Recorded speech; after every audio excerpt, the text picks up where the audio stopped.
hand over to Viji. Hello, hello, hello, everyone.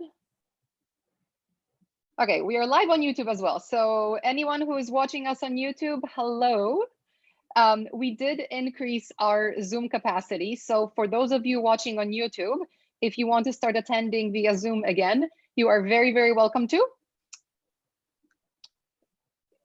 And oh my gosh, I'm like in 3 different places. Okay, and yeah, so attend on Zoom and then you guys can interact with our panelists.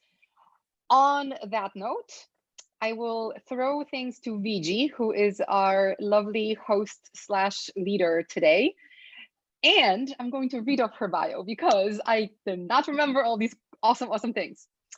Viji is an MCC and a coaching evangelist and multifaceted management professional. She has 20 years of experience in consulting and human resources, a background in law, and is an accredited mediator. Like, Viji, are you like 90 years old? Because honestly, all the things that you've done. Her coaching specialties include executive leadership, wellness, fitting today, and life coaching, working with both individuals and teams. Presently, she serves on the board of International Coaching Federation, Chennai chapter, as president-elect. Passionate about all things sports and fitness, Viji is a certified SFG kettlebell and GFM movement instructor. Okay, like I'm tired just thinking about that because I did my MBA at one point. Over to you, Viji, the amazing, the wonderful, and the multifaceted. And let's all be well together. I will see you guys at the end of this 90-minute session. So we have such a great panel today that we will be here for 90 minutes. So if anybody has to run at the 1 hour mark, perfectly cool, just be patient. I will hop into the chat and I will add in our link to claim your CCEU, etc. So yeah, it's okay if you leave, but try to stay for 90 minutes because I'm sure that this will be a great webinar. Okay, I'm going away. Viji, over to you. Thank you so much, Magda. Yeah, a little embarrassing, that introduction, but just I think dabbled in a lot of things. And presently, a lot of my life is spent in coaching. Own it, Viji, you're amazing. Warm welcome to all of you here today. I'm not able to see who all are here, but you know, good evening, good morning, good afternoon, depending on whichever part of the world you're from. I hope those of you in my part of the world have had dinner and are feeling quite energetic for the session we're going to have today. The session is structured such that one part of it, for about 30 minutes or so, we will talk about wellness fundamentals, some concepts, and a little bit of, you know, framing this whole topic. But the majority of this conversation is going to be with a wonderful panel, each of them fantastic professionals, but more so lovely human beings. And, you know, with a deep interest in wellness, all of them. So each one I could personally consider a role model in the space of wellness. They live it, and which is why I was delighted when they accepted my invitation to be here today. So yeah, I'm really excited about not just this topic, but also about this conversation with these wonderful wellness role models. And before I jump right into a bit of the content that I want to share, a very quick round of introductions, and you can see on your screen, you know, first up is Cindy. I'm going to do very short introductions. I don't have formal bios with me. Most of you in the coaching community would certainly know of Cindy. Not just is she one of the earliest master coaches, but she's also a mentor par excellence. Why on this panel? Apart from the many wonderful things that Cindy is, one of the earliest lessons I learned from her was, as a coach, it's so important to invest in your self-care. And over the years, as I've observed her, I've really seen her live that value. And I hope she will share a few of her secrets with us today. Thank you for being here, Cindy. Next up is my good friend Jawad. Jawad, interestingly, is probably the only non-coach on this panel. And for those of you who know me, you know I love a little bit of diversity. And Jawad is actually a very accomplished lawyer with the Supreme Court, and he is also one of the very well-known mediators in India. And not just is he a practicing mediator, he also trains other mediators. I had the good fortune of meeting Jawad in a mediator training program, and I must tell you, he would be one of those natural coaches. He, I think, embodies so many of our coaching competencies. And I was just telling Jawad that you must seriously consider coming into the space of coaching. But why on this wellness panel? Jawad, again, is really one of those people whose age you can never guess. Must tell you, and Jawad, I'm taking the liberty of sharing this with everybody. Jawad's a granddad. And he's also a karate, I think, what, 4th Dan black belt, Jawad? 3rd Dan. 3rd Dan, okay, almost there. Yeah, I hope you get your 4th Dan soon. So, and Jawad is, again, really a role model that, age is never a bar if you want to totally live life the way you want to. More from Jawad in a while. Next up, I have, another gentleman whose name begins with J. And again, a very masterful coach for those of you who know John Sarao. And apart from having a fantastic corporate career in the domains of finance and leadership, and also somebody who loves facilitation and training, John is a man of multiple interests and talents. John plays the sax. He is an avid golfer. He also loves all things fitness. How wonderful. So John, and in my conversations with John, he has told me that the little secret is that all this helps him to be a better coach. And we'll hear from John on that shortly. And finally, my friend, Manikantan, who's presently in the US, again, a professional coach. He is an ACC. And Mani is a technologist. He thinks technology, and you can see it in his speed of doing things, in the way he's just so precise. And Mani always goes the extra depth in a conversation. And when Mani says something, it's well backed, it's well researched. And Mani is also a person who I have seen always at ease. I've rarely seen Mani stress out. In my knowing him. And that's such an amazing quality to have as a coach and a professional. So Mani also loves the outdoors, mountaineering, yoga, and he was just telling me that he is more into Kriya these days. So yeah, I'm as excited to listen to all of them as you probably are.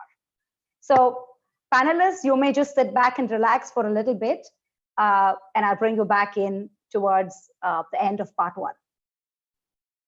Thank you. So let's just get started with the fundamentals. I think fundamentals are always a good way to set the frame for any conversation. Today's topic is about being, we as coaches being fit for purpose, and really about how wellness can be an edge for a coach. So what is wellness? And a few definitions here. So the WHO defines health as, a state of complete physical, mental, and social well-being, and not just a state where you don't have infirmity. So it's not that, okay, I'm not ill, so I'm healthy. No, there is a lot more that goes into it. And I'm introducing the definition of health before wellness because I want us to understand the subtle distinction. If you look at wellness and you pick up, a dictionary, you'll probably find this definition. How your wellness is how healthy you are, and also how well and happy you feel. So there's another dimension that's brought in. So while health refers to an output to strive for, wellness simply is about the journey and a lifestyle or a way of living one undertakes to achieve one's health goals. So therefore, wellness is, a conscious and self-directed and, continuously evolving process of achieving one's full potential. So to just put all this together, wellness really has three aspects to it. There is the awareness of, the aspect of awareness. It all begins with awareness. And then once you're aware, it's about choices that you make. And finally, as I said earlier, it is a self-directed and a very active process. It's not a passive process. So, some of us may say we are born with great genes and so we're presently healthy. But wellness is about your actively making an effort to sustain or to keep it there. And I borrowed this definition of wellness from the sources National Wellness Institute, a leader in the space of wellness. And, in a lot of my work, I use some of their models and construct. I also want to bring in at this stage the concept or an approach of looking at wellness, not in parts, but taking a whole person approach to wellness.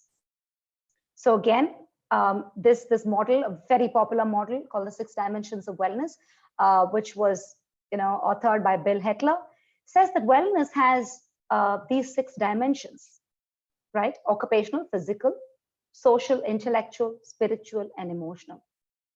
I must also tell you, for as many wellness practitioners there are in this world, you'll find as many models. So you may find an 8-segmented model, a 9-segmented model, a 4-segmented model. But what I want to leave you with is that wellness is actually pretty granular. It is multidimensional. It's not so much about what those dimensions are. And so just for a working purpose of this webinar, I will be using this model of wellness. So now, let's sort of, we are coaches, right? And I think all of us in the definition would have picked up a few things, and probably you would have found something that connected with you about coaching. And so before I came in, in the last week, I was actually trying to see, are there parallels? Is there anything that we can, it seems very similar to me as both a wellness practitioner and a wellness coach. So really about coaching and wellness. And let's spend, a few minutes on this, right? And all of us are coaches, so I'm not really getting into the definition of coaching and really about the nuances of coaching. But, look at the nuances of wellness and look at it line by line, right? The first line is all about potential. Yeah. The second one in wellness is, as I mentioned earlier, it's about the whole person approach. And in coaching, we know that irrespective of whatever issues or goals or topics that the client comes in with, the work of a coach and the process of coaching is really about the who of the client and who is that individual. You can't keep out the individual from the kind of topics or issues or challenges that he or she is grappling with. Similarly, as we know, coaching is a client-driven and future-focused process. So is wellness. It's self-directed and active. Wellness hinges on awareness and choice. Similarly, coaching hinges on client's awareness and then translating this awareness into action. Finally, both of them support a certain level of behavior and personal change. And one talks about sustainability and the other talks about accountability, both of which go hand in hand.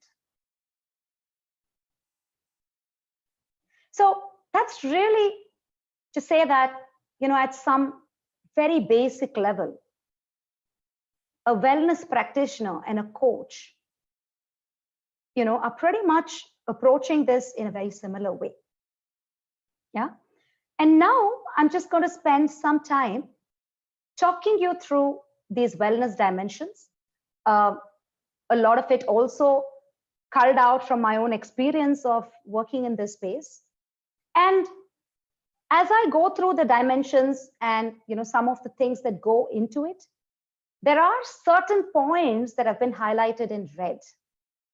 And I want you to pay a little bit of special attention to these and really try to connect it with you as a coach and see whether there is any connect that you pick up from there.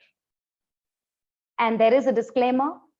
All these details, the points that are there, are actually only elaborative and certainly not exhaustive. So if there's something else that comes up that's not there in the list, make a note of it. I would love for you to send it back so that I can put it into my list. We'll start with the physical.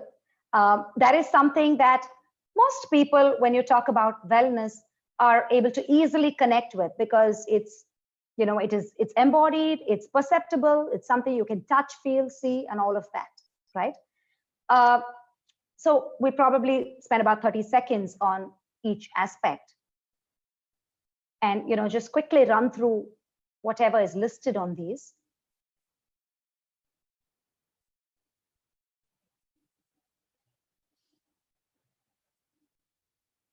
So the two things that I want to touch upon here are understanding and appreciating your body and the signals that it gives you.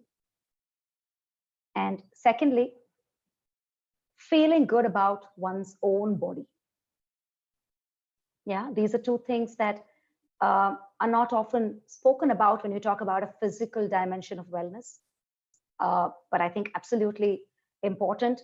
And I can't understate, even in my work as a coach, I can't understate the importance of, being physically fit and well in my work as a coach.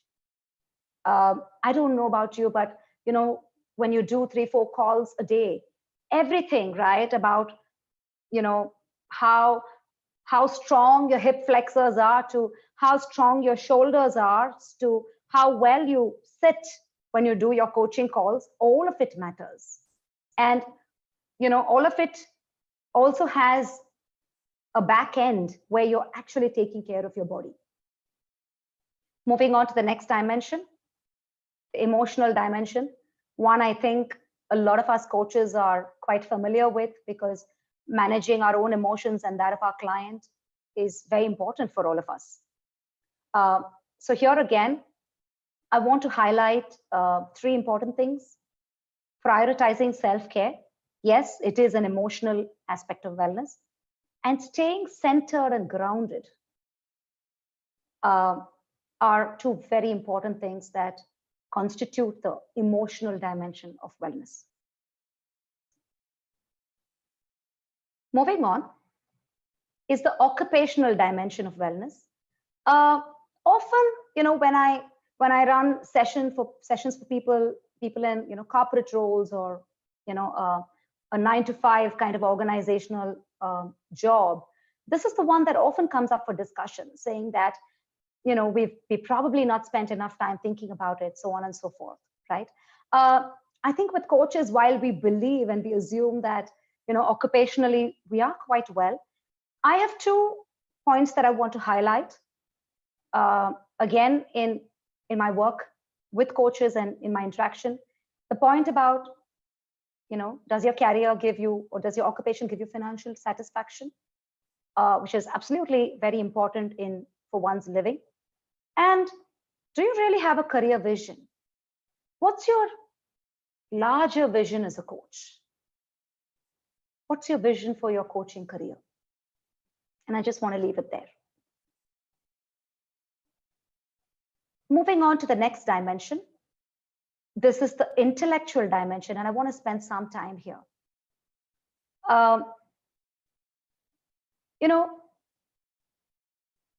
Mental activities that are stimulating and challenging. What are those activities we undertake as coaches on a regular basis?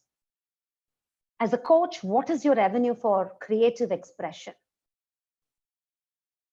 Do we have spaces which allow us opportunities for critical thinking and problem solving. Though, by the nature of our job, we are not problem solvers. But when you need to be a thought partner, or you need to create a thought-provoking partnership, a space, then what is it that you are allowing yourself to really go through? What are those thought-provoking conversations? Who are the people you debate and dialogue with?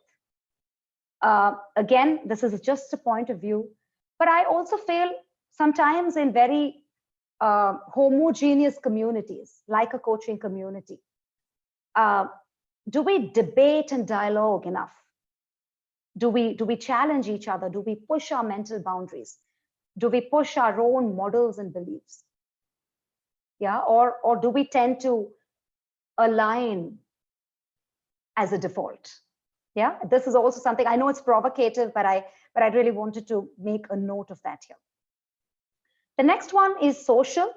I think, this, as coaches, of course, I think we have great communities we're all part of. But this again is about saying, do you feel a sense of belonging to the community you're part of, and not necessarily your professional community? Yeah, in the community in which you live, in your social, religious, in your in your friend community, yeah, or in the environment you live in. Both one-on-one intimate relationships and also relationships with a larger community go into this dimension. And the space to seek support and commitment and to give support. I know as coaches, all of us, in fact, it's amazing in these times of COVID how we raise our hands to give support. But do we ask for enough? Who do we go to when we need a safe space? Moving on to the last and final dimension, certainly not the least, is about the spiritual dimension, which, there are many definitions of spirituality. I would simply say it's a lot more than religion. Sure, religion is a source of spirituality for a lot of people, but essentially it is about having a sense of purpose in your life, seeking meaning in life and in human existence itself. It also includes a heightened self-awareness and practicing self-reflection. I know a lot of us have come into coaching because we found an inner calling. But what do we do to sustain that calling? Or is our calling telling us something else? And finally, living in alignment with your own values, whatever that values may be. So I just wanted to, leave you with this broad frame about saying how we could look at these 6 different yet beautifully interconnected dimensions of wellness. And going back to the question, I brought in about coaching and wellness. When I look at my work as a coach, or I look at coaching as a profession and a space, in every kind of coaching, we do address one or more dimensions of a person's wellness, don't we? So I would even cheekily say that all coaching is about wellness at a very, very basic level.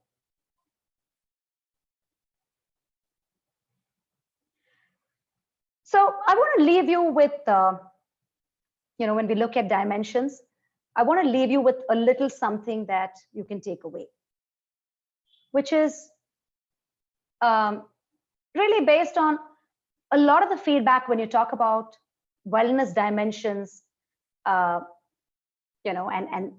so elaboratively.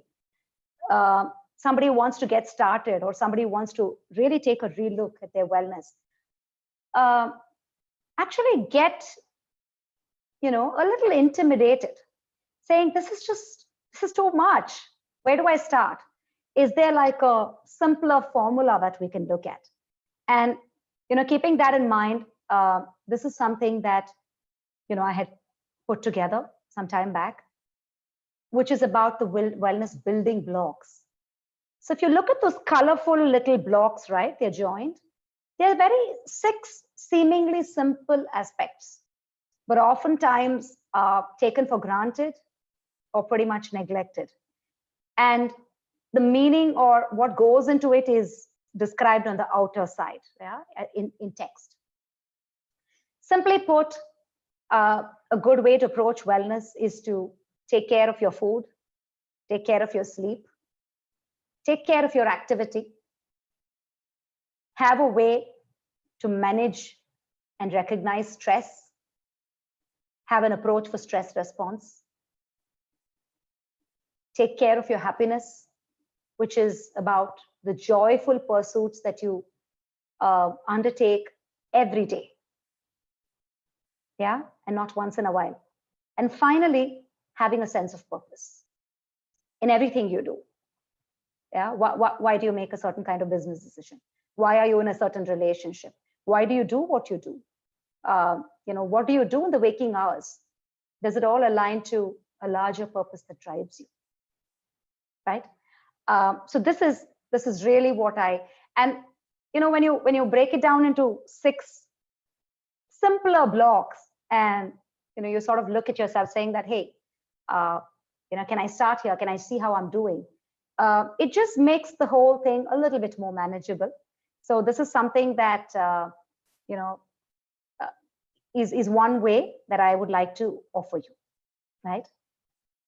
So I think we're 25 minutes into this session, and a good place for us to quickly see how well all of us are doing today. And I'm just going to stop my presentation or pause my share for a minute. And there's a poll that I'm going to pull up. Yeah. And be very happy if you can put out an absolutely honest response to this. Okay, it would be great if all of us could participate in this, just to see, and also for our panel to know how we are as a community, how we are as a group of participants, how are we doing today, right? How do you really feel about your own wellness? I've launched the poll. Is it visible? Yes, it is. Okay, only one question, right?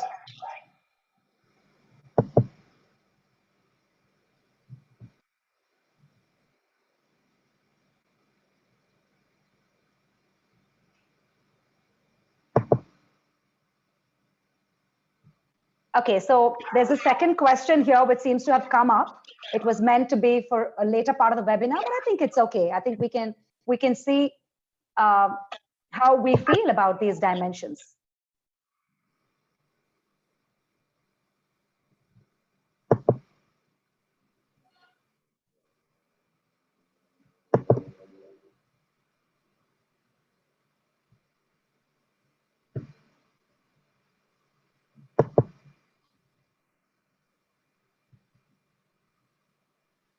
All right.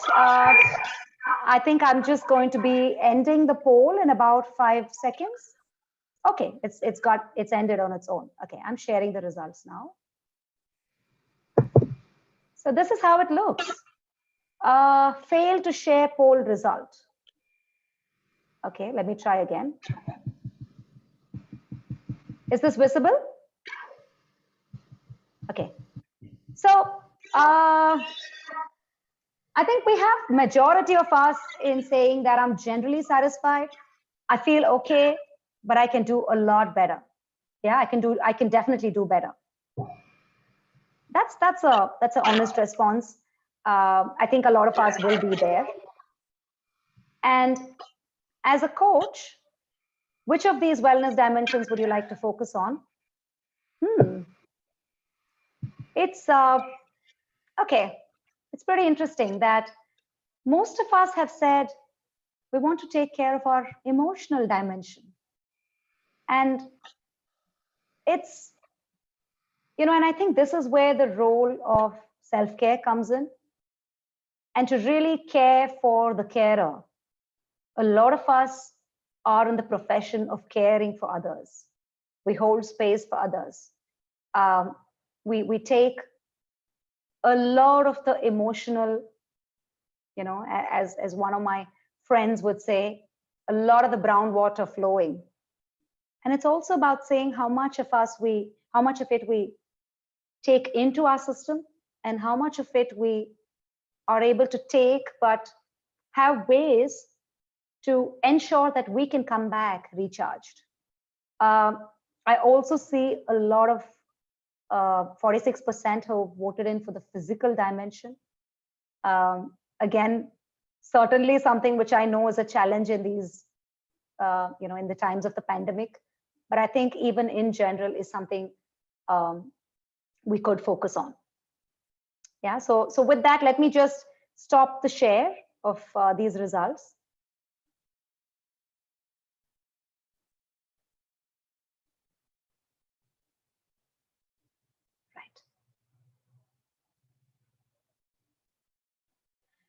So at the heart of today's conversation, why should coaches? Yeah, sure. When you do coaching, you are in many ways dealing with the topic of wellness. Yeah, but that's with your clients. But why should coaches pay attention to their own wellness, right?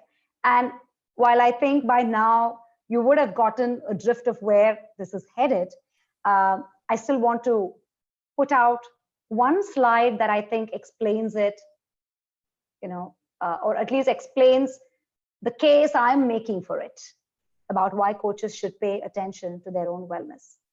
Simply put, let's go back to our competencies.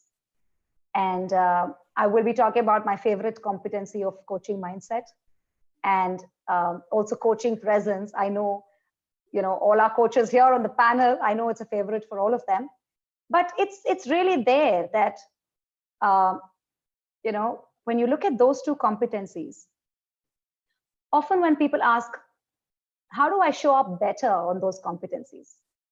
How does one master those competencies? And I think focusing on your own wellness could actually, hold the key to that. And I'll tell you how. So if you look at this coaching mindset and its embodiment, often in the form of coaching presence. And I know some of you would have seen this slide before. I had shared it in an earlier webinar on coaching mindset. Really at the center are the components of coaching mindset, which is about being client-centered, open, flexible, and curious. Yeah. And on the outer periphery is how, this mindset shows up as embodiment, and what are the things that go into coaching mindset that a coach comes in with. Yeah, really at the being of a coach. And look at all what is put there, right? Whether it's about emotional intelligence, whether it is confidence, whether it is being grounded, aware, intuitive, appreciating, the system and the larger context. All of this, and that's where I go back to those dimensions of wellness. Many of those things highlighted in red, that's where they connect. A lot of them actually feed into how you show up as a coach. And in many ways form the back end of who you are as a coach and in the coaching conversation. And all of these are absolutely important aspects and dimensions of wellness. Of course, there are a whole lot many more. Like, for example, let's say the physical dimension of wellness, right? You may not find an automatic connect here. But I often find that in the kind of work that I do physically, it allows me to be more somatically present for myself and my client in the coaching conversation. And similarly, something like spirituality, it is about when you understand the larger purpose of who you are as a coach, right? And what is it that you want from life? Even the way you, you partner as a coach, and how you look at coaching as a framework, from a very philosophical level, it aligns with who you are. And so there is absolutely no dichotomy or value conflict or any of that.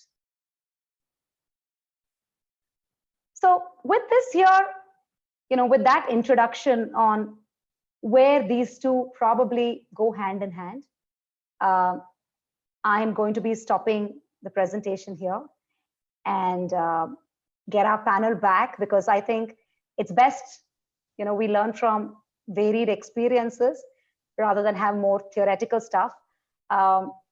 Apologies if it was too much of content, but I really wanted to, share a little bit of this so we have a frame to work with.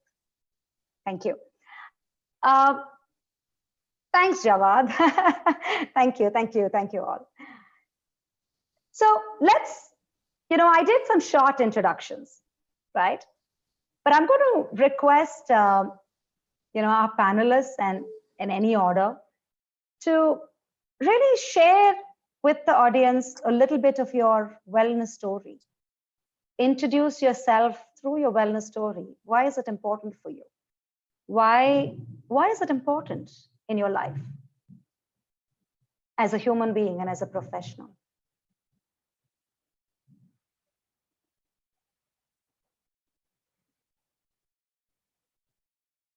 You can all unmute yourselves, panelists. Wonderful. Okay, so should we start with Mani first? Sure, happy to start. Thanks for setting a beautiful stage for Viji. For me, wellness was, I always used to take it for granted, because I was young before, and things used to always work. My body used to work, my mind used to work, and I was reasonably intellectually challenged, and spiritually I was grounded. And emotionally, I never had challenges until I got married, let's say. Just my wife is going to kill me for this. But the beauty is that when you start working with other people, whether it is in work or other office situations or at home, that's when you start looking at, oh, I could improve. So much like coaching, we could potentially have the models of low, medium, high, or ACCA, PCC, MCC kind of models. I always thought, oh, if I wanted to do certain things, my body was cooperating, my mind was doing well. But if I really wanted to push the accelerator, so to speak, then things used to start falling apart. And the best example for me was when I was about 2014 or so. Until then, I had done mountaineering, jumping from a plane, going underwater, various things that I wanted to try. I tried it. It all worked, and I was alive at the end of it. And so I was playing a simple volleyball match, and then I went up for a nice spike, and I hit it. I scored the point. When I came down, there is a small pebble at the foot where I was landing. And then my leg was, it had a beautiful, nice, long stretch at my knee level, where the body is not meant to do those kind of stretches. So immediately I knew that something was, giving away. My old manager used to say, when you're hitting 40, all your warranty expires. So pretty much my warranty expired on that day. So I had to figure it out. And it was a long, beautiful journey in figuring it out, what it meant in all the 6 dimensions you mentioned. But when you put it together, it was a beautiful thing that came together. Thanks, Mani. And, one thing I must say, all you guys on this panel, and that's gender neutral, Cindy, just give me quite a bit of complex, really. That, I don't think I can guess any of your ages, actually. So certainly you're taking good care. On that note, Mani, let me, Jawad, would you want to go next? Yeah, sure, Viji. It was really an awesome presentation. I mean, so many facets of coaching, and what all goes into it was quite a revelation for me. Though I have been training people in mediation myself for the past so many years, but I think now I have to seriously take up the prospect of becoming a coach myself, and maybe I will come under your tutelage for that. So anyway, mine is, to begin with, it's a bit of a sad story. I don't mean to make it too much of a sob story, but I was asthmatic virtually from my birth. Okay. And as a result of that, because in those days we didn't have these inhalers. I'm 58, so I was born in 1962. So in those days, the drugs were not so well, and a lot of home remedies were tried, and the kind of if it used to become aggravated, then I had to take some injections. I think if I recall right, it was adrenaline, and that used to have a lot of side effects. And my grandmother brought me up, and she gave me a very sheltered existence. Like I was not allowed to take part in sports. I couldn't stay back and play games in school. So that was the kind of stuff that I went through.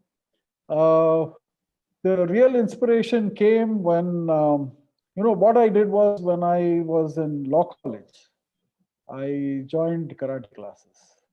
And what there a part of the other part of my life, the romantic part of it, starts over there, and that's where I met my wife, actually, because I had just got into the karate classes, and I was just a beginner, and my instructor asked me to come for a tournament, and I went there, and there I had seen my wife before in law college. Okay, so I was totally fascinated with her. And then incidentally, we hadn't spoken to each other, but then I saw her sitting there in the judges panel, and I couldn't move my hands or legs, and my opponent beat me up thoroughly. So she took pity on me, and the next day she saw me in college and said, "Oh, you were the guy who was beaten up." I said, "Well, I, I have survived." So that's where the that really motivated me that I should take fitness very seriously. And from that time, I started really focusing on my health, and I started attending my karate classes regularly. Gradually, I progressed. Then, when I came into the profession, in the beginning, the legal profession, as they say, the law is a very jealous mistress, they say. So, there again, what happened was I lost touch with my or rather, I gave up on my commitment to fitness and had to focus on making something out of my life as a lawyer.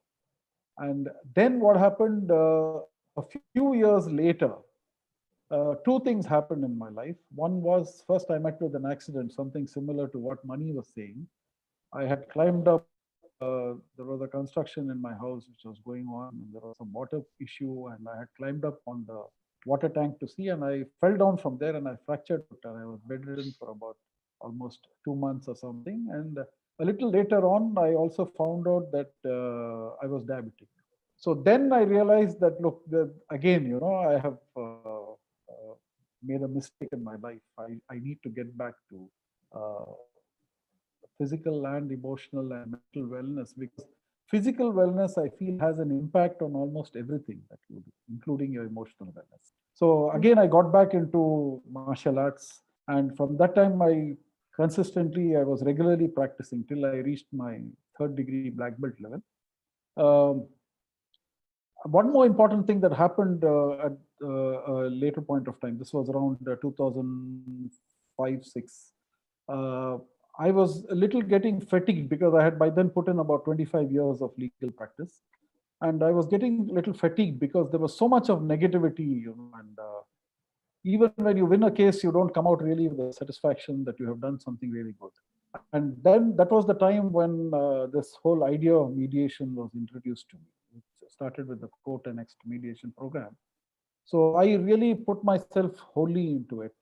And that was a big turning point in my life, because along with the physical wellness, I also, it gave me a sort of emotional fulfillment, because when I could sit and talk to people, connect with them, and understand their problems and empathize with them, and help them to by themselves to come to a resolution of their conflicts.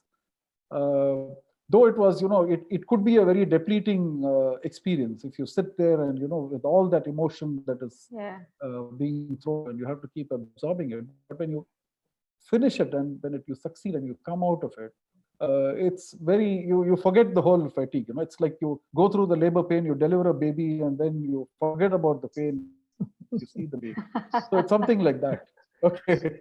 So it's as near an experience to that, but I mean, that is incomparable. The physical pain in a childbirth is, of course, incomparable. I don't mean to in any way belittle that, because that's something really amazing that only a woman can go through. Okay. So that was the turning point in my life. And then I came into training, and I just want to share one or two experiences here, and I'll stop there because I don't want to take too much of the other people's time. I'll just tell you what happened in two training programs that I conducted. One was the case of a lawyer who was about 77 years old. And I was talking to the trainees about communication skills, about listening, and how you maintain eye contact, and how you empathetically listen. And he came up and told me after the session was over, he held my hand and he told me, "I wish I had met you 40 years back." He said, "I'm married, I'm living with my wife, my children are all grown up and they have gone their own way. And till now, if you ask me how my wife sounds or how her face looks, I really don't know, because I have never looked at her. She does her work, I do my work, and we just go about. I leave for my office in the morning. She packs my lunch. I go back late in the night. She's already asleep by the time my dinner is ready. I just have my dinner and I go to sleep. But today I have learned the importance of, talking to each other. So the first thing I'm going to do is I'm going to go back home and I'm going to talk to her," he said. And he said, "Thank you so much." He held my hands and he said, "Thank you." He had tears in his eyes. That was really a moving experience for me, because I felt, if even at that age, if he could, undergo some transformation because of what little I could share with him, I took a great pride in that, and that really made me feel good. So this training has also helped me to develop my own, recognize my own emotional flashpoints, and because I used to be physically, very violent at times. Like when really provoked, I would either break something or so. All that has gone now, and I've become sort of stabilized now. So the physical and the emotional fulfillment I find in this. I'm not a religious person, as you rightly said. Religion and spirituality should not be mixed, because I don't think really religious practice as such leads to any spirituality if you don't really want to be spiritual, because you become too ritualistic. In that sense, I would say I am a spiritual person, because if I don't meditate at least for 30 minutes in a day, I feel my day is not complete. Wow. So at some point of time, I do try to find the time to at least sit for 30 minutes just with myself, just thinking and, just observing my own thoughts and various other things. So that's all I can say.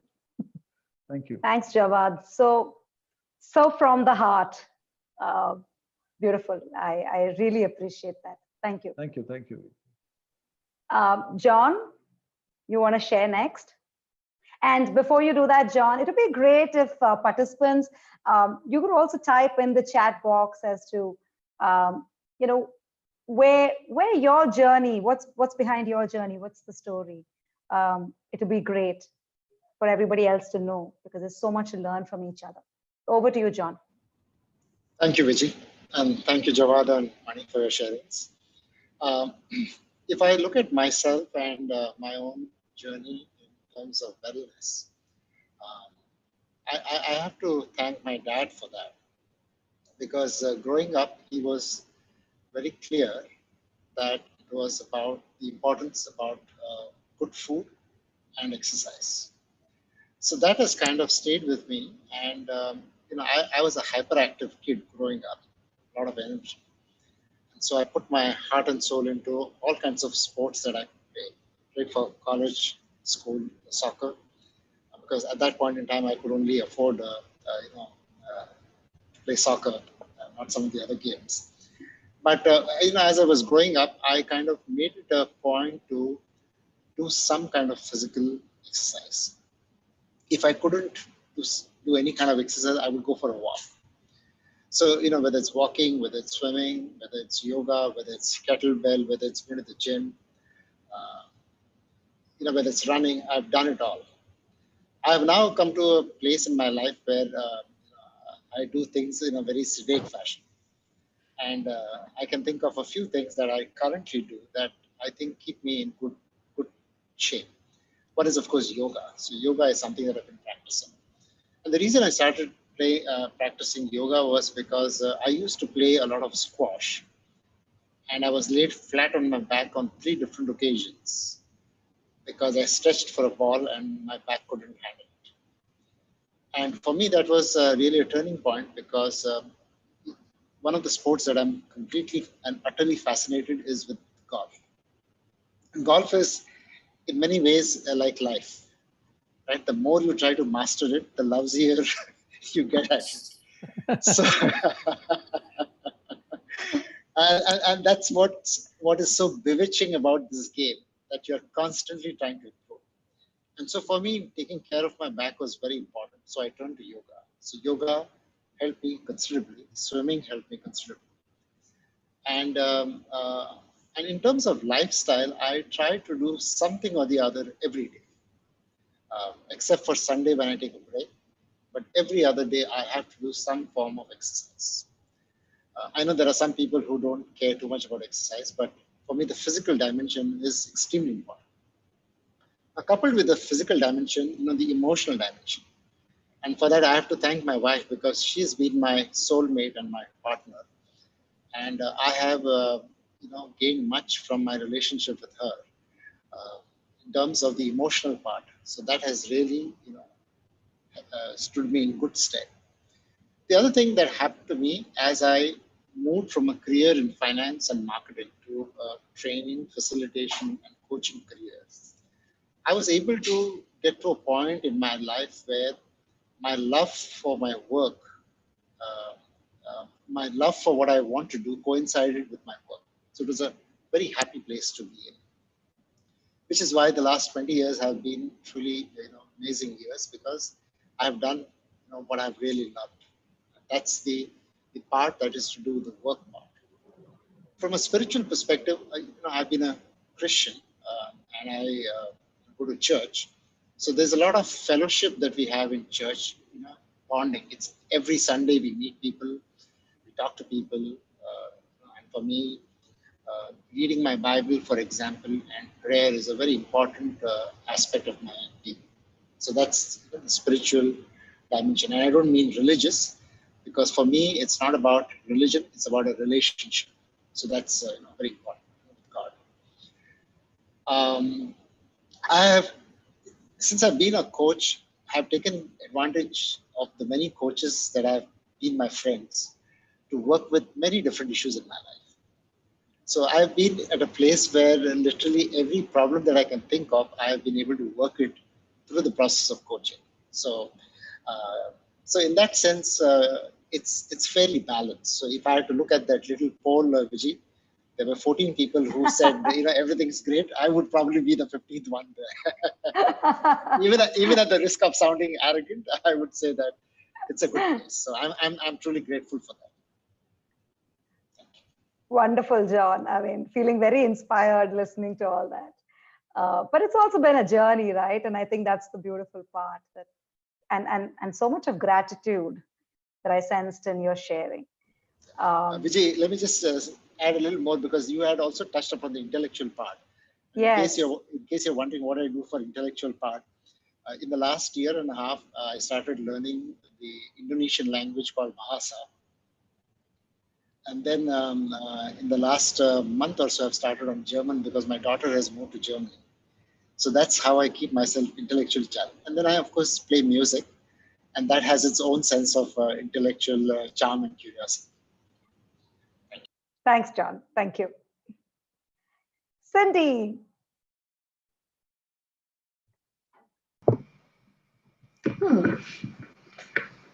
Such lovely stories. I feel like I want to go on listening.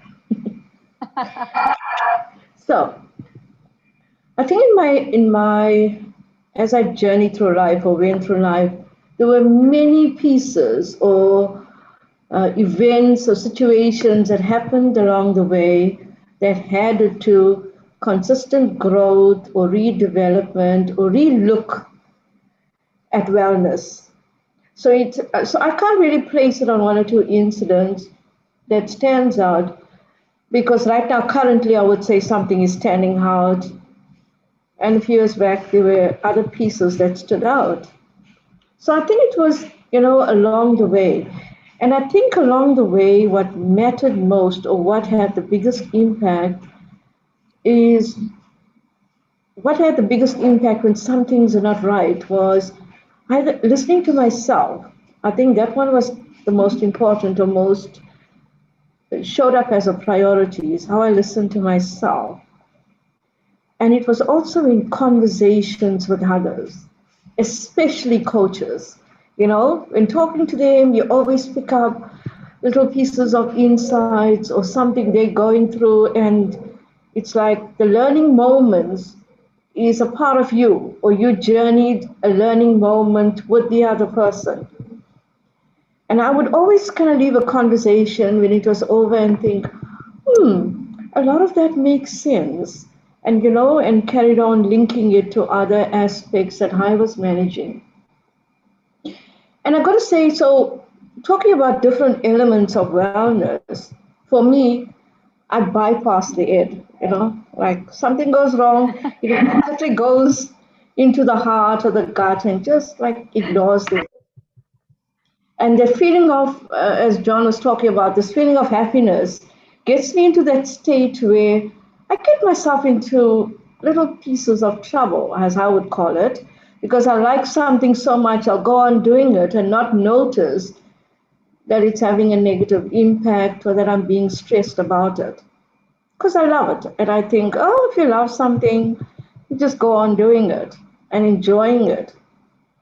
But you know that cliche saying that love is blind sometimes, and you don't notice certain pieces? And that's when I use my intellect to kind of reason things out and figure it out for myself and get myself into that grounded space again. But normally, I just leave that aside and go straight to other parts of me. I think I'll leave it there for now. Beautiful, Cindy. Such a different way of looking at life itself, I think. And I can vouch for it that you know, in all my experiences with you, it's always been like that. So beautiful. And I'll come back to that, Cindy. But maybe I'll start with you again, Cindy. My next question is, okay, this is for you as a person, a human being, right? And I know all of you here are so passionate about your craft. I can't separate you from that. But still, for the sake of, the learning point in this discussion, right?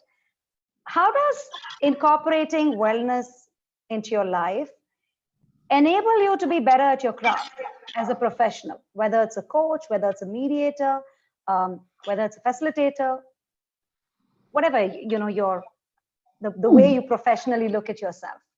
How does it add up? Yeah, that's a good question. I was thinking a lot about that earlier on while you were talking or presenting. I think it's in that, for me, it's in that quiet moments, like when I'm mentoring. And I find that in my own quiet moments, even if it's in between that conversation, a moment of silence, and I also figure out what's going on for me and, would ask a question or suggestion or something to the other person. But it's also, I figure out what's going on for me and begin to really pay attention to those quiet moments. And I love it when those little insights pop up, especially if it's somebody else's learning, because then I figured something out or an added part that makes me better at what I do, right?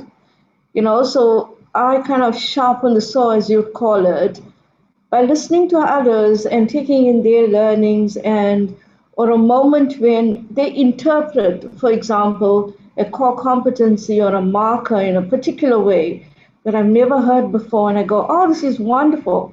It's like, some uniqueness showing up here in a language or a culture style. Yeah, so it's in those quiet moments that I begin to see more, or an expanded way of my own craft. Yeah, I think there's a bit more here, but right now my mind is not playing the game. But that's so wonderful, right? You're able to recognize that and Mm, sort of not go beyond and say that this is where I am. And yeah. that is an exceptional level of understanding your own self, your own body. Thanks, Cindy. Money, how does it fit into your professional life?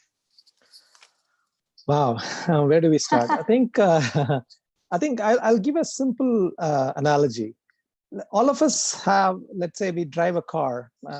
For lack of better thing, I would pick a Maruti or Ambassador, whatever you want to pick. Typically, we use it for going to office and coming back, and that's primarily what we use our body, our mind, our spirituality, whatever we want to do. I talked about multiple levels. Suppose tomorrow you decide that, no, I want to quit office. I want to do something else, right? Or I want to climb an Everest. I want to do something else. You feel that suddenly your body, your mind, your spirit, everything is not equipped for doing that.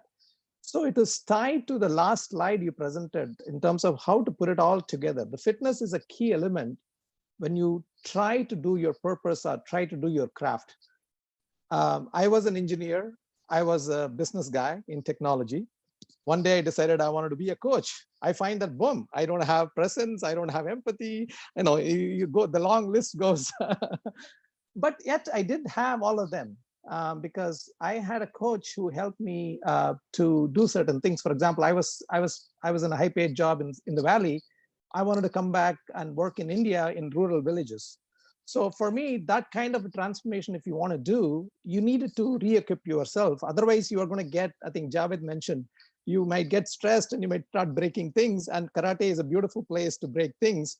Or you might, as John might saying, you would swing a ball which is sitting idle. It may not go towards a hole. It'll go towards a bunker, right? So how do we do it when we are trying to change our craft, change our purpose, change our way of looking? And Corona and COVID is a beautiful way of looking at it. Suddenly we find all our all our anchors are all taken away in this last 3 months. I'm surprised and glad, in fact, pleasantly surprised that our poll shows that people are all emotionally stable and in the higher quadrant, so to speak. For me, that was the thing. I wanted to push the limits of being a human. I just didn't want to just survive, exist, and die. I want to say, okay, what else is there? How do I push certain pieces of me? And how do I take this, Tata car and run it in a race, in a Formula One race? So if you start doing things like that, that's where you needed to do certain other pieces. For me, it came through Kriya because I told you, right? I broke my, I didn't break my ankle. I hyperextended my knee. I didn't want to go to a doctor and get it fixed. So I was literally, I used to cross a busy road in India, and I used to be worried that any lorry might come and hit me because anytime my knee could buckle. So that was the experience I had. And I had to do something, and I could not play, simple soccer with my, 8-year-old at that time. And so I said, okay, then what do I do? So I looked at various things, and yoga came in.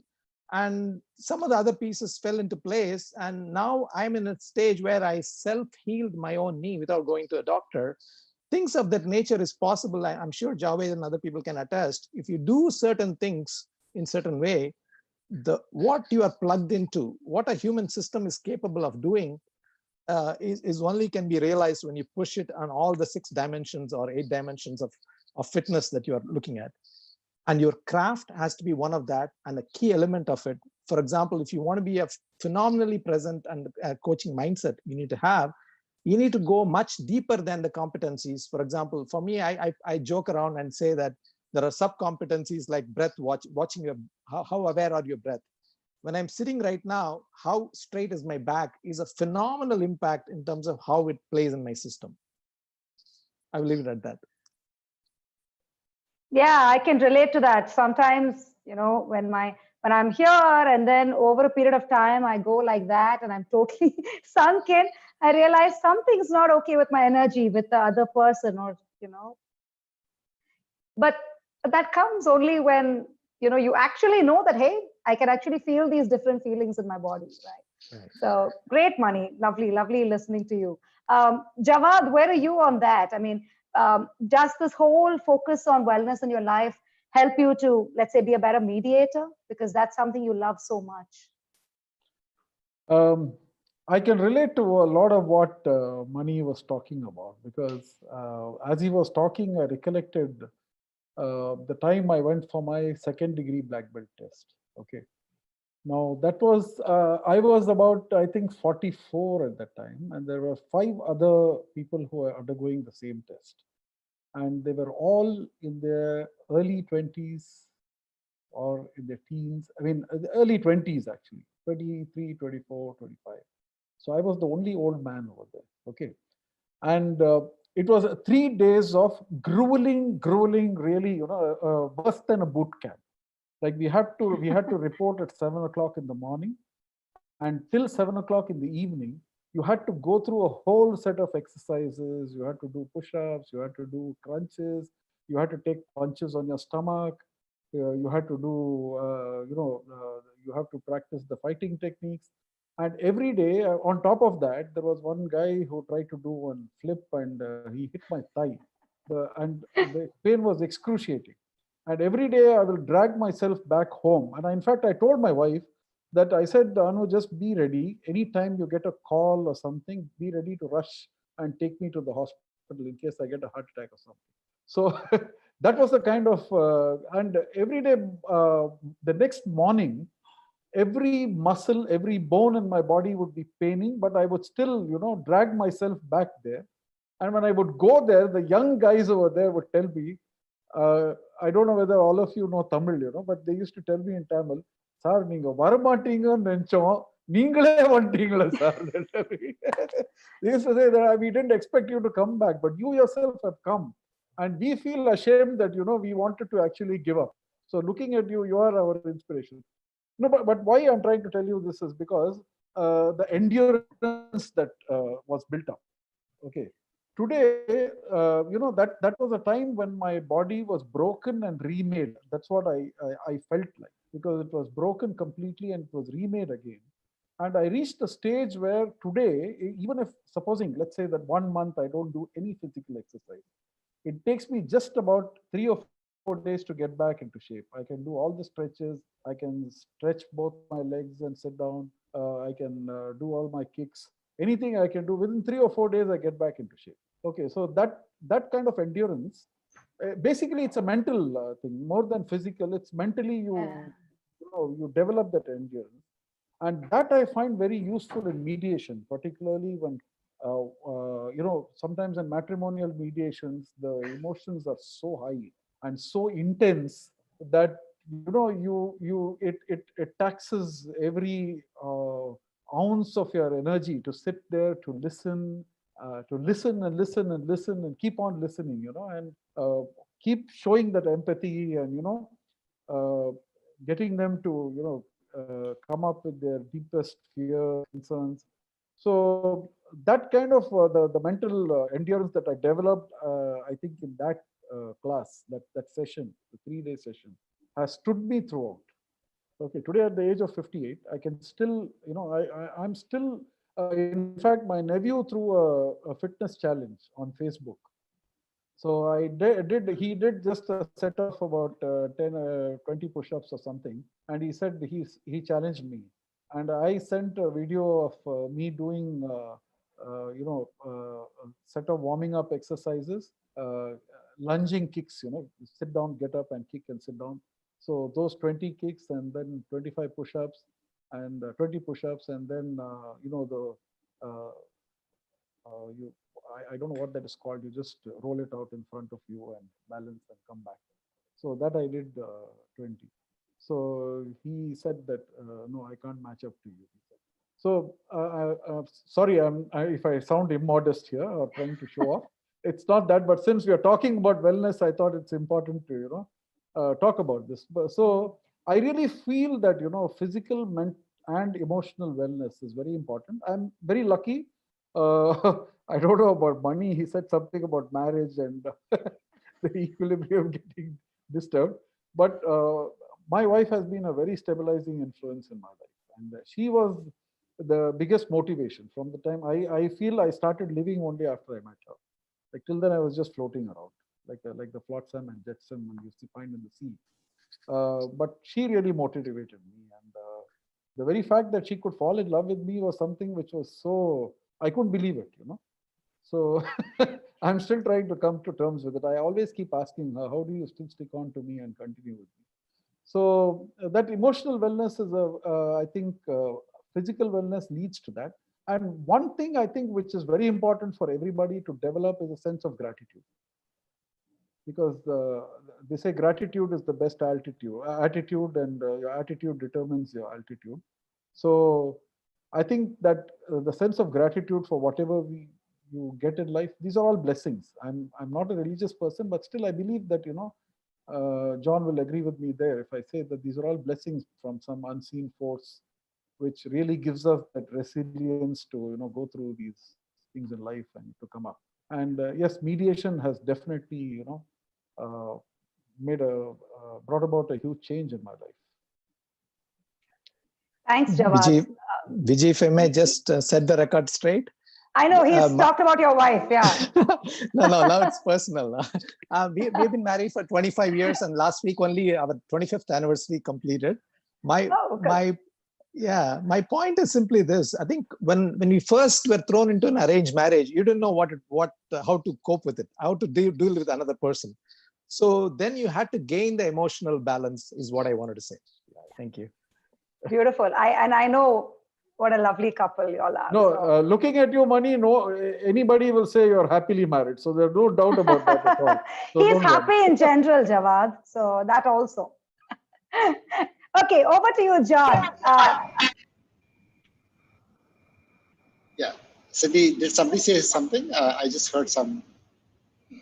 Well, you can go. Okay. Ask. I wanted to. Yeah, Cindy, you say something? Yeah, I wanted to ask Viji, because she's not sharing, and I know how, she and I had many conversations recently around wellness and the different impacts it's having right now. So Viji, we'd love to also hear from you after John shares. Yeah, in fact, I was thinking of asking her that question, the moderator of the panel. Yeah. Yeah, so, in my role, primarily as a facilitator and trainer, I'm sometimes on my feet for 8 hours a day for 5 days straight. And I can, well attest to how important physical and emotional and mental fitness plays a role in that.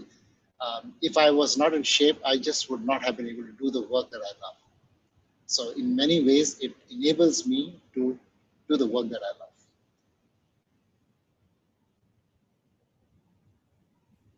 That's seems like such a simple math, John. Yeah, very nice. Yeah, great. So I'm going to just, I know we're having an eye on the clock. I want to quickly talk about, one dimension that challenges you a little bit. You don't have to go into the details. That is work in progress. I know everything is work in progress, but more work in progress. And if you could also just share with our audience, one wellness, your top wellness hack that always works, your go-to, something that you haven't spoken about so far. Would you want to start, Cindy? Okay, I'll do my go-to one first.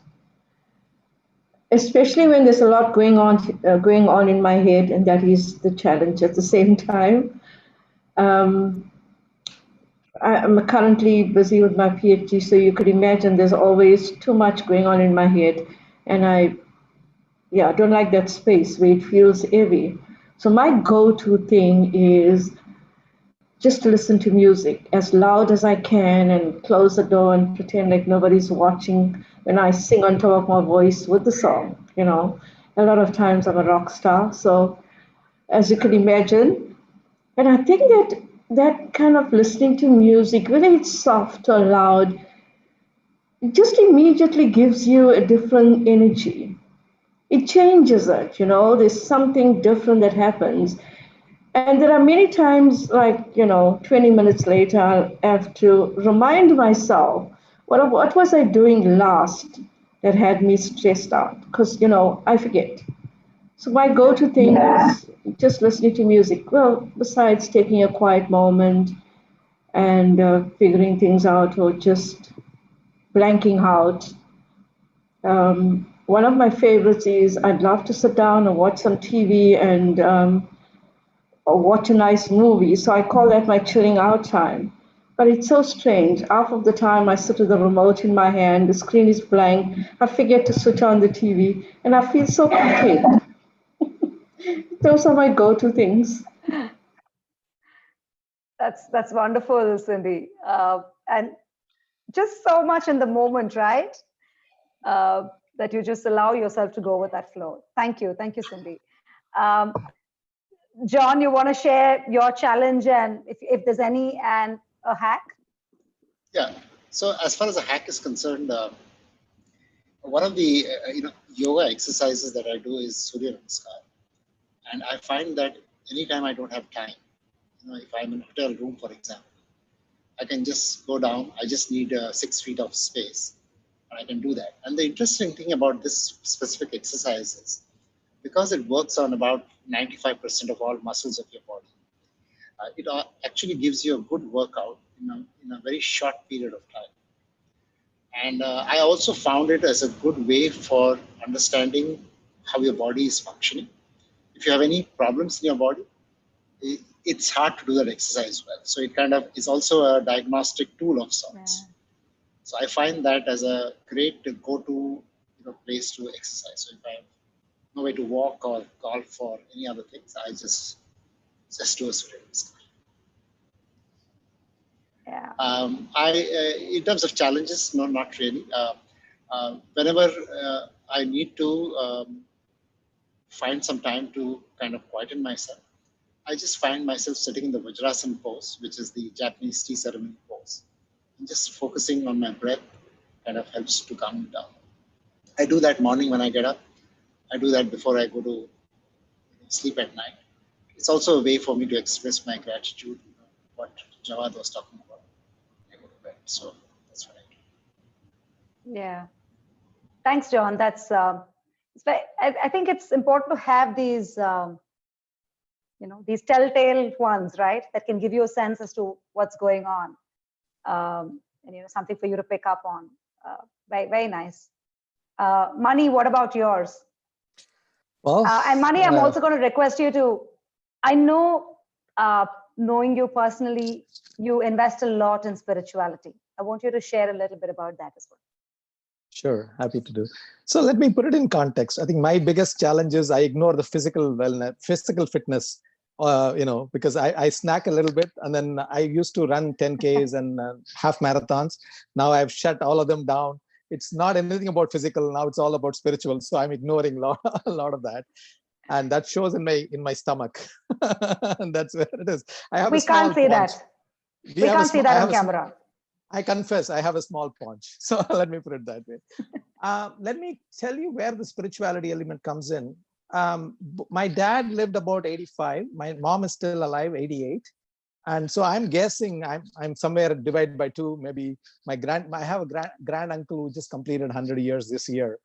So, and to me, I'm like, okay, I'm here till 90. Now, how do I plan for it? That is my goal, right? It's given. I can choose to live it in a healthy way, or I can choose to live with going to the doctors and hospitals and whatever. So I've chosen. I think you beautifully put it in terms of choice is a key element in wellness. And given that the genes are telling me that I will be here till 90, if tomorrow I pass away, no big deal. That's not an issue.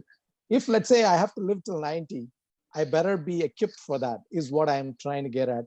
So given that that is a potential reality, how do I prepare for myself? And that's where the spiritual element comes in. We have only 2 ways to work at it. I think we can be emotionally stable, physically fit, and all those elements are nice to have. In my view, if you're not grounded in your and plugged into your energy source, right? Our energy source is what I call is a spiritual. So what I mean by that is we are spirit living in a human body. So we can choose to push our body any direction, any shape you want. And that is a living experience for me, not a theoretical, conceptual thing. So that plays in our back, in our spinal cord and various elements of it. I think I wish Ram was here. He can elaborate much more beautifully than I do. But the point which I'm trying to get at is that given that we are going to live, what is my hack and how do I get there? And there's a simple example I want to give it to you, which is the number of breaths that you take is called breaths per minute. And typically the faster you take, apparently the less you live. So I always monitor my number of breaths per minute. So human beings they end up between 12 to 15. And a tortoise, which lives about 120 years, breathes much slower. And a dog which pants which has a much shorter lifespan, pants much higher, right? So this is true across all organisms. So if you're sitting in a quiet place and if you watch breaths per minute, if it is anywhere between 12 to 15, there is a certain lifespan. I am currently under 10 or maybe closer to 9 is where I'm trying to shoot for. And this is not a goal. This is a quick hack for me to figure out, okay, how is my health? Yeah. Very cool, Mani. Yeah, I think I'm going to try that out. Thanks, Mani. I know there's a lot more hacks you have, but probably we'll save it for another day, another conversation. Jawad, do you want to talk about your hacks? Okay, I think I'm just trying to figure out how I can get into that esoteric level that Mani was talking about. I'm still somewhere. Mani could probably coach you on that. Yeah, I think I need some coaching from Mani on that. For me, it's very simple. It's more or less like, oh, sorry, Mani, you were saying something. No, just the karate. You whatever exercise that will take you there. Okay. I do what Cindy was saying, that listen to music. The only difference is my favorite singers are Muhammad Rafi and Kishore Kumar. So I always imagine that I'm standing on the stage and I'm belting out those beautiful songs, and women are going gaga over my voice and all that. I'm a very bad singer. I'm a hopeless singer, but at least in my imagination, I keep thinking, and that really elevates my mood. So every time I'm feeling down, I just plug in the headphones and listen to some of those really beautiful classics of yesteryears. And that elevates my mood. Or sometimes, as Cindy said, I just keep surfing channels and my mind goes blank. I don't know what's happening on the screen, but I just keep watching the screen mindlessly, So that kind of, that is when I'm very upset about something, which just to get back into focus, that's it. Sometimes it's beautiful how these simple ones are Yes, such game changers, right? Yeah. Beautiful. And I think going back to our model, in its simplicity lies the power, right? It's just got to be so simple. You should be able to count it on your fingers and explain it to a child. I think that's the way I view wellness. So Cindy was asking, for me to share a little bit. I honestly was not prepared for this. It was prepared to come to listen to all your experiences. And I think we have about 5 minutes to wrap up the session. But I probably just share a little bit about how I approach this whole thing.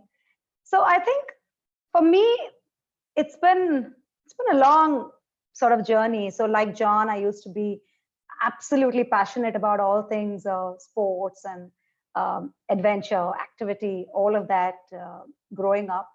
And I think there was this period of close to maybe a decade where like Mani was saying, I think like Jawad was also saying that you were busy with other things. You were establishing yourself, the corporate life and everything. And then you believe that, yeah, you feel great, right? I mean, no telltale signs of anything, no grays even, to tell you that, life is sort of catching up with you.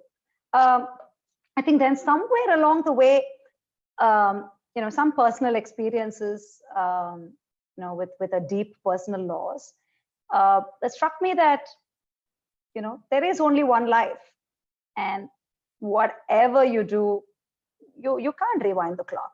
No way. And I think somewhere in your mid 30s, when that hits you, it just jolts you a little bit. And then I think I started being very mindful about, how do I really want to live life? What do I want to do? For how much longer am I going to? So for example, I had a long list of things I wanted to learn, right? I mean, and karate was one of them, Jawad, and vicariously I achieved it through my kids, who are also double black belts. But I never got started. So there was a long list, and somewhere I said, it's all going into lists, and I'm not doing anything about it. I wanted to lift weights, and that was something that I did when I was 19 in law school. Had an accident, and I never went back to weights. I had the fear of it in my, I broke my nose. I never went back. So the list was just growing, do this, do that. And I said, on the one hand, time will not stop. On the other hand, the list is growing. So about time one starts doing. So I think the first thing I sort of rewired was, my activity and physical fitness. And I realized it was such a soulful, beautiful place for me. And all of you have spoken about it in one way or the other. And I'm just such a happy person when I train. Happier when I play sport, though I don't get to do too much of it. So I still try. I know when I play with my kids or others half my age, they just beat me hollow. But like Cindy was saying and Jawad was saying, I still think I'm a very cool basketball player, right? So so when my almost 6 foot son says, he will smile at me indulgently. I'll be like, no, you don't know me. And then you realize you're just not the same, but it's okay. You can still enjoy a game. You can still do whatever life permits you to do, right? So I think the last few years, one of my personal missions is to just spread that joy and just spread that thing saying that live it up now, right? You can't. So when clients come to me saying that, after retirement, I want to practice yoga, I want to do this, I want to do that. I'm like, hold, right? What if that day doesn't come? What about today? And so, yeah, so, I mean, as a wellness mentor, I just try just doing that one thing, saying that, can you totally live your life today and do things that make you happy? So physical activity makes me very happy. I've also become a lot more reflective. And I think my coaching journey played a huge part in it, about really figuring out, who am I? I know it sounds very existential, but I realize the more I go deeper, the less I know of myself. And that's a little scary, actually, right? That's good. And I'm like, who am I? And it keeps changing, right? Though not so much the values, but the dimensions that I manifest, the interests that I develop. But then that's how it is. You keep peeling the onion, you can keep peeling it. And so I've become more mindful. I've also embraced minimalism a lot. And the way I look at minimalism, and that's helped me a lot with anchoring myself, is not so much that you don't need things, but you really know what you need and how little you can get away with. And I think, this 3 months has really reinforced that, saying that how little you can get away with. I just use the same 4 or 5 set of clothes for the last 4 months that it's going to sort of tear at the edges. But the point is, you don't need 200 outfits. And that's true. So and I also build that with my approach to food, because I know it sounds a little strange, but over the years, the amount I need to actually consume, and I'm not talking about temptation or eating to feel good or emotional eating or any of that, right? Just to survive is actually very little. And it took me a long time to figure that out. So I think in everything, relationships, you don't need many, but what you need is what really matters. So I think I've really started embracing minimalism a lot, and combined with gratitude. And when I mean gratitude, I know Jawad spoke about that. The biggest thing about gratitude for me is I'm just very grateful that I am healthy as I am today. Something I used to take for granted. So every day when I wake up, okay, can I move my joints? Can I smile? Can I have an active mind? And I think that's all that I need. Everything else is secondary. So basically trying to say that I think it's just been, a pretty overall kind of shift and approach for me as an individual. And I think it shows up as a professional as well. So sorry if I rambled a little bit. I was not prepared for this, but I just wanted to share. Yeah. Now you're ready to play at full potential. Yeah, and play. So on that note, any last words, everyone, before we sign off? I know we are 2 minutes past time. And if you can, I know there were a few requests for email IDs to reach out to all of you one-on-one. If you're okay, you can put out your email ID in the chat box so that people can reach out to you for something in specific. Sure. Otherwise, last words, and because I don't see any specific questions that have come in, I just think it's been a very immersive discussion. More than anything else, I'm so grateful that I thought I knew all of you a lot, but such beautiful dimensions I've listened to today. Thank you. I'm richer for your experiences. I think my invitation is play at your full potential. That's all. Thank you, Mani. Thank you, everyone. It was lovely being with you. Thank you. Thank you. Thank you. Beautiful. Thank you, Thanks, Viji, Viji, for the opportunity of meeting such wonderful people. I mean, it was really a great experience. Thanks a lot. Thanks, Vijay. Thanks. Thank you, everyone.